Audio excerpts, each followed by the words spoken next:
it is time to talk about whether or not we will be here on Friday collectively if we have nuclear war heading our way, because we are back to a major threat of nuclear war now, with Ukraine saying that Russia is about to blow up the Zaporizhzhia nuclear power plant.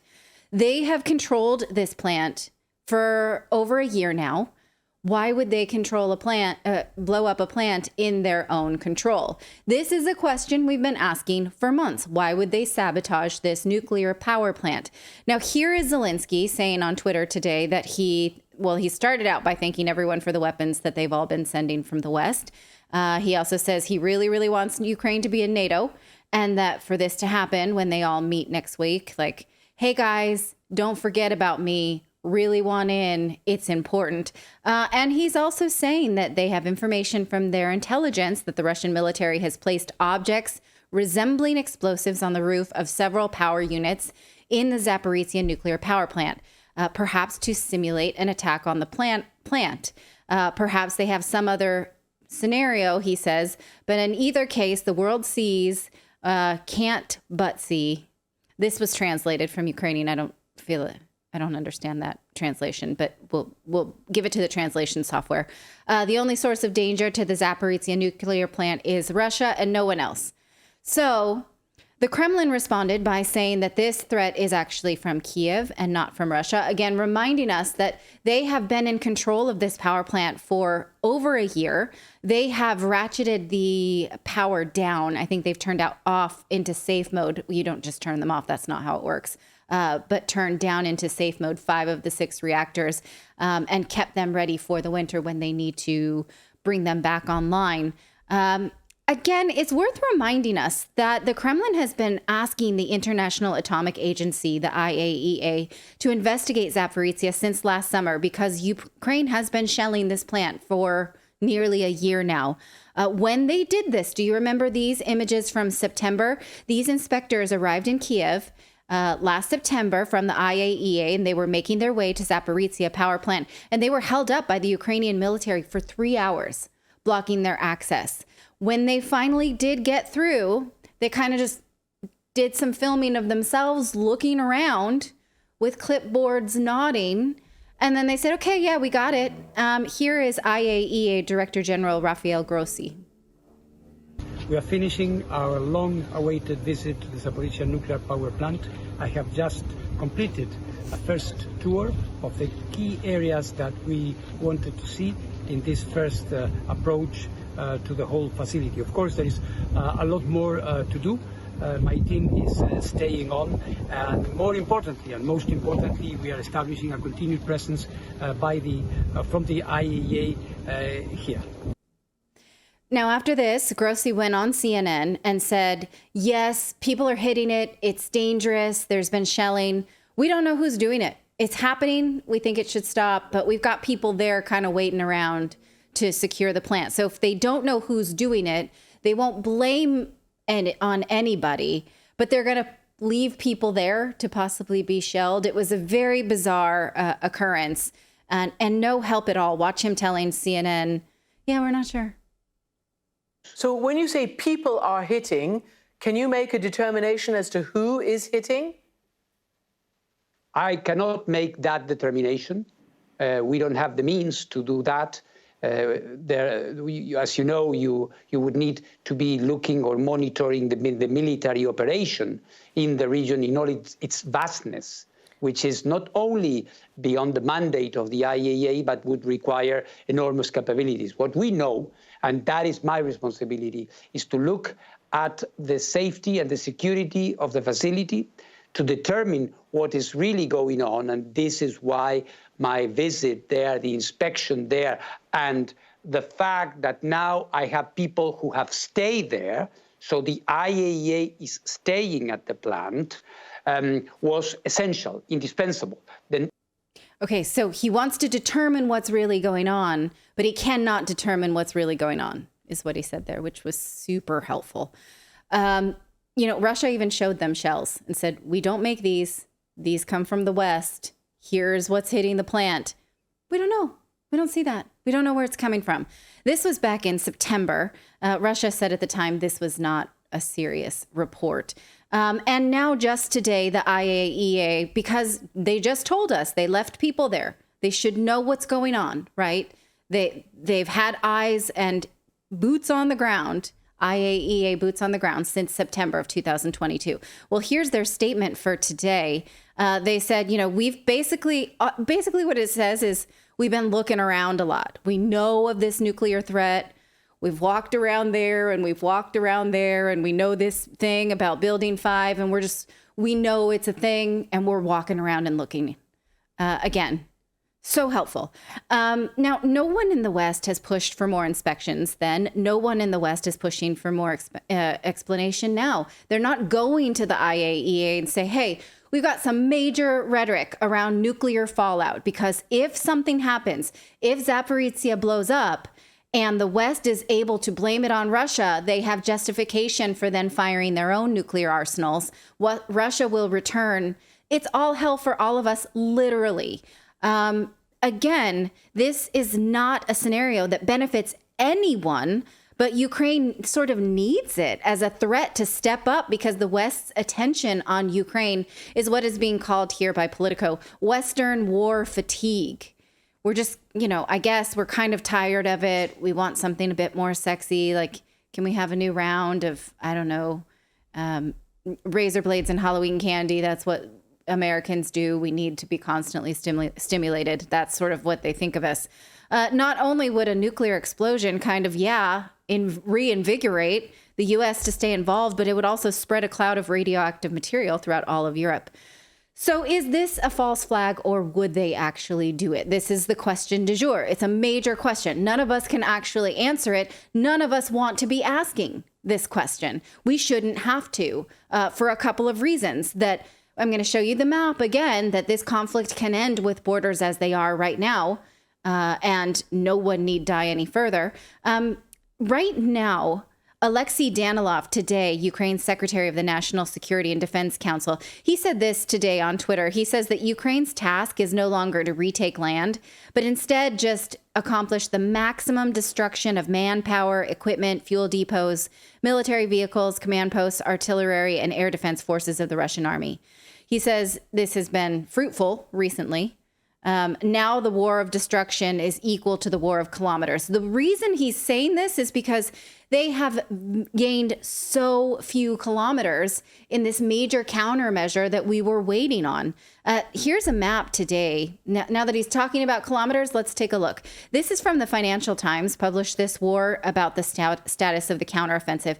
Now the yellow, you probably can't even see that on your screen because it's so tiny. So I circled it here for you in blue.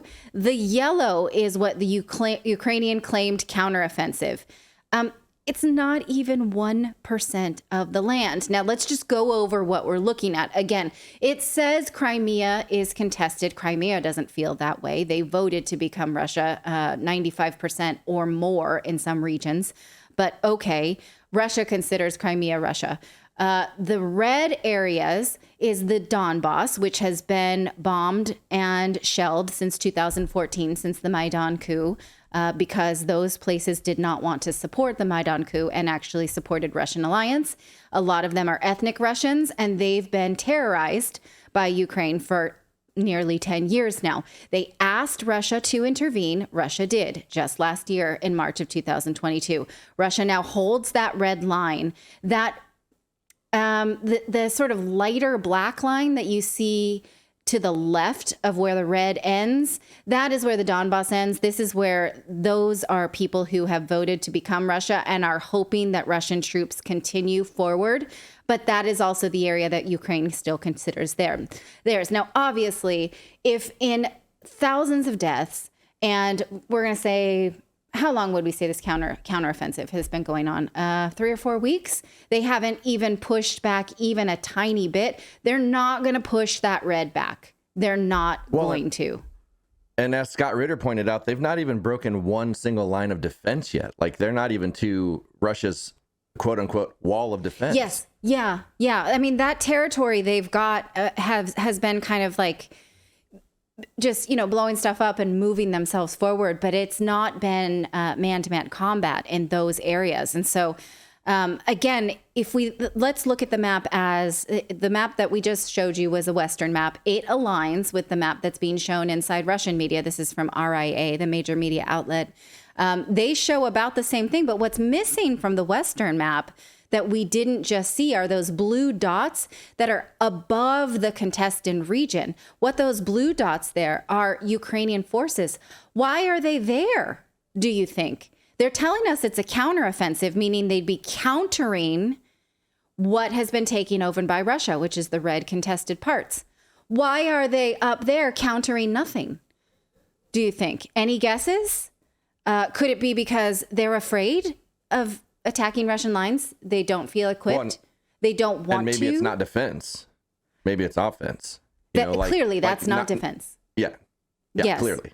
Yeah. And, what they're doing there is, well, today Russia said that 5 drones were downed inside of Moscow. So are they there in active combat? Are they there doing these sort of remote attacks? It's unclear.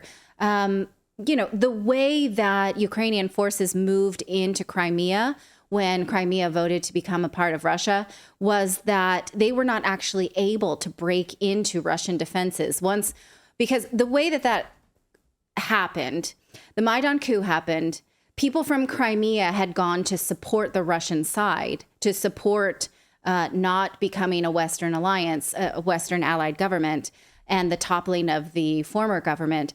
And they were attacked by pro-Ukrainian forces and Ukrainian military on the command of the new Western aligned government. And they were chased back to Crimea. What Crimea did was build fortress around their land, go to their parliament and said, we want to vote to annex ourselves from Ukraine. They had no idea that Russia was going to come in and help them. And they fortified their lines with shovels because they knew that Ukrainian military was coming in to attack them. And so because they were successful in fortifying their lands and they were rescued by Russian forces that were already stationed there, they did not get attacked like the rest of the Donbas. And so those forces kind of turned themselves on the Donbas, and the Donbas has been suffering ever since. But what happened was Ukraine had some soldiers already stationed in Crimea. They had some people already stationed in the sea there. They were trying to sabotage. They were able to get weapons into certain caves. They were trying to poison water wells. They were doing all of these things that they could do in small measure as resistance to what was supported Russian territory. I think that it sounds like that seems like why those blue dots, can we put that map back on? It would seem that's why those blue dots are outside of the forces, because most of the time they don't want to go head to head with the Russian army. And right, you can't blame them. And that's everything that they've done would be against civilians, not soldiers. Yes. So, yeah. And also it's I was just thinking, this is kind of so I play pool on a pool league, and you have level 7 pool players and you have level 2 pool players, and they're way different. And it's Russia has all these high level soldiers, and you've got people that are being dragged out of their homes that don't want to fight, that probably have no idea how to fight on the Ukrainian side. So you've got these, well-trained soldiers against just common people. And so, of course, they're going to take the lesser, where their life is not more at risk, like poisoning water and sneaking in and doing these surprise attacks in the civilian areas rather than confronting these soldiers. Yes. And, we're starting to get some Western media admitting that Ukrainian soldiers are afraid. They're untrained for this. They should not be thrown up against this line that Russia is going to hold now. Now, if you watch, if you read about the annexation of Crimea and how these people were terrified of the Ukrainian army, and they knew that they had held the line, but the Donbas had not.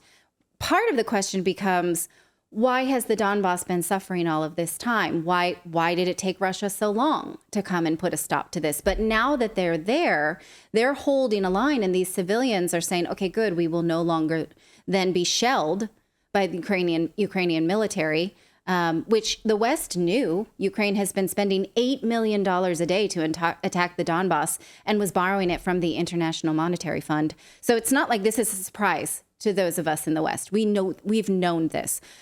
The question is, who feels motivated to run up against this line now that it seems to hold?